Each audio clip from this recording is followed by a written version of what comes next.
लंबे समय से वाराणसी में चल रहा ज्ञानवापी काशी विश्वनाथ विवाद थमने का नाम नहीं ले रहा। खासकर 3 दिन तक चले सर्वे के बाद से ये विवाद और भी पेचीदा हो गया है। इस मुद्दे पर दोनों समुदाय के बीच बहस तेज हो गई है। लेकिन जिस विवाद पर देश के दो समुदाय आमने सामने हैं, ऐसे में भारत जोड़ो का नारा देने वाली कांग्रेस ने अभी तक चुप्पी क्यों साध रखी है?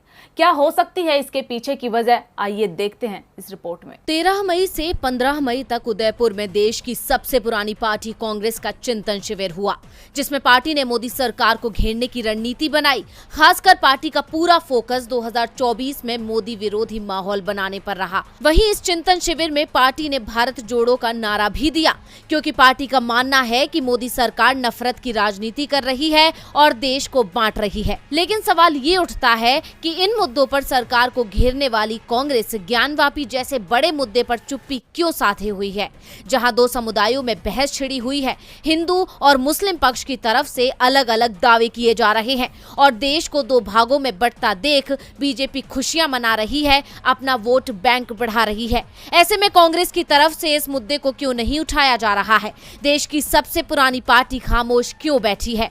क्या कांग्रेस अब सेफ राजनीति करना चाहती है? क्या कांग्रेस भी बीजेपी की तरह बहुसंख्यकों पर फोकस करना चाहती है? क्या पार्टी को डर है कि अगर वो इस विवाद में अपना पक्ष रखती है तो हिंदू पक्ष उससे नाराज हो सकता है?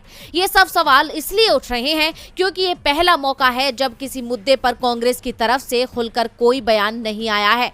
हालांकि पार्टी बीजेपी को ये कहकर घेर रही है कि देश में नफरत की राजनीति की जा रही है, लेकिन देश में जैसे बाकी मुद्दों पर खुलकर कांग्रेस अपना पक्ष रखती है, उस तरह से खुलकर नहीं बोल रही है। इसके पीछे का कारण क्या है? क्योंकि ज्ञानवापी मुद्दा इस वक्त इतना बढ़ चुका है कि इसकी तुलना अब बाबरी मस्जिद मामले से की जाने लगी है।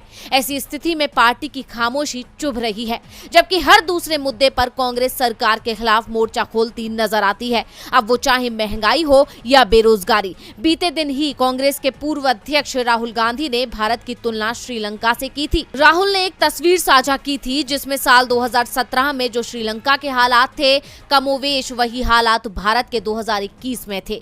इसी को लेकर राहुल गांधी ने मोदी सरकार को अलर्ट किया था। लेकिन वहीं ज्ञानवापी विवाद पर कांग्रेस की चुप्पी अपने आप में बड़ा सवाल है। क्या अब कांग्रेस हिंदू वोटर्स को लुभाने के लिए इस मुद्दे पर कुछ भी बोलने से बच रही है?